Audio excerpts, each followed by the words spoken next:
right, good morning, guys.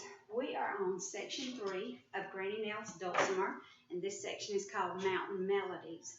Your targets for today are I can infer the emotions of characters and I can draw conclusions based on clues, the same targets we've had through the whole story. For our phonics today, we're going to discuss three combinations, AR, ER, and OR, and we discussed, I believe it was OR yesterday, and how it can say or We also saw that when OR is with W, it usually says but there are other instances where it also says Today you're going to find that AR can also say OR, of course, we already know says and then we're going to review ER as well. There are some words that have the schwa sound on the vowel, and remember, when you have a schwa sound, the vowel is usually in an unaccented syllable, but that's not true every time. That's one of those most of the time rules. So if we look at our AR list, we have collar, dollar, solar, altar, beggar. And in these words, the combination, remember, unexpected sound, says in these words, the AR is unaccented because your head goes up on collar, dollar, solar, altar, beggar. Your first syllable is accented each time. In our second column, we have OR, and we're going to find again that these are unaccented, and the OR, unexpected sound this time, is going to say doctor, color, pastor, inventor, flavor. In all of those words, the OR, instead of saying the expected sound of or, says And in these, we have ER. ER can be a combination. ER can also be a suffix that makes an adjective out of a word, but these are your words: flower, water, leader, border, cleaner. Border was one of our vocabulary words in our notebooks, if you remember a while back. But in these words, the ER combination of cat fight.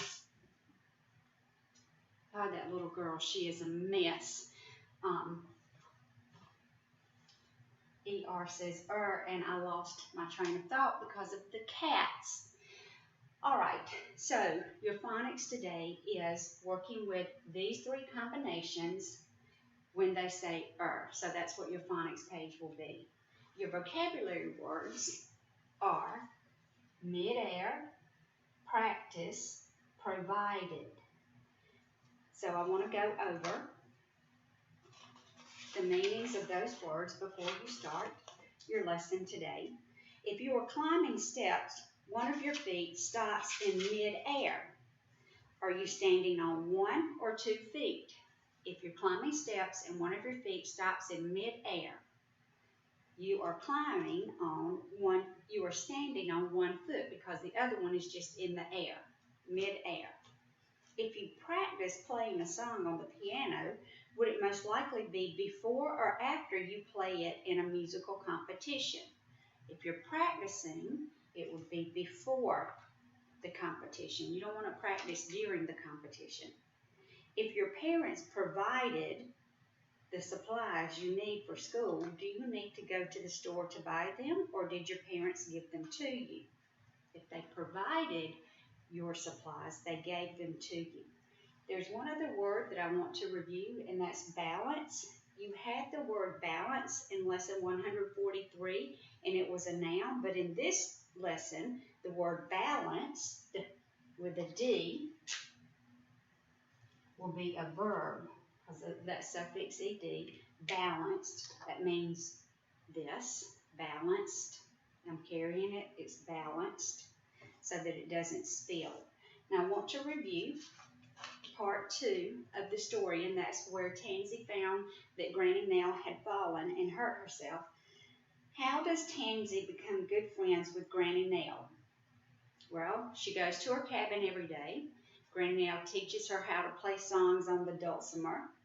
And she teaches her about life on the mountain and how all of those little animals are so used to Granny Nell and they come out to listen to the music. I think that's really neat. What does Granny Nell do each year with the prize money she wins from the music competition at the fair? Well, she does what all people who have land or property have to do. She pays her taxes to the government. Why is Granny Nell staying at the Ledfords' house for a few weeks? She fell and she broke her arm, and the Ledfords want to help her in her time of need because she can't really take care of herself with just one arm. What do you predict will happen if Granny Nell's arm doesn't heal in time to play at the music competition?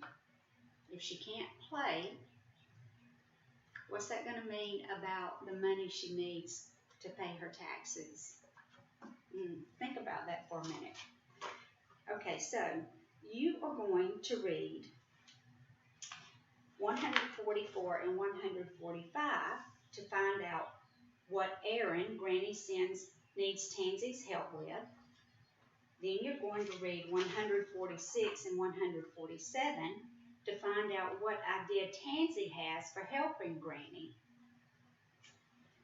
And then you have some questions at the end of this section that are on the lesson plan for your parents to help you with to make sure that you understood what you read. And when you're done, you're going to complete workbook pages 321 and 322. And 321 is is discussing emotions and feelings.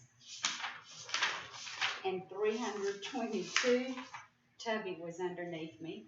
322 is going to be the unexpected sounds of A-R-O-R-E-R that I tried to get you to do yesterday when I got confused about what pages you were on. This is a lovely little story, and I hope that you're enjoying it. There is another section to it, and I will do a video for it as well, and it will tell us how the story ends. And that is it for the day, for reading. You guys have a great day. I love you very much. I was thinking about how the animals react to Granny Nell playing the dulcimer, and I know, like when I go camping, because that's one of the things that I enjoy doing, not in a tent, not in a tent, in a little camper.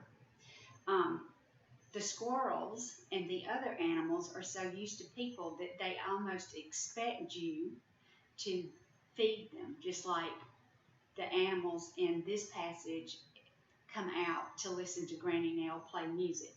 So it's just neat how animals react to us, even though they're in the wild and not tame like these pets that are laying all over my den right now. But anyway, side story. Love you. See you another day.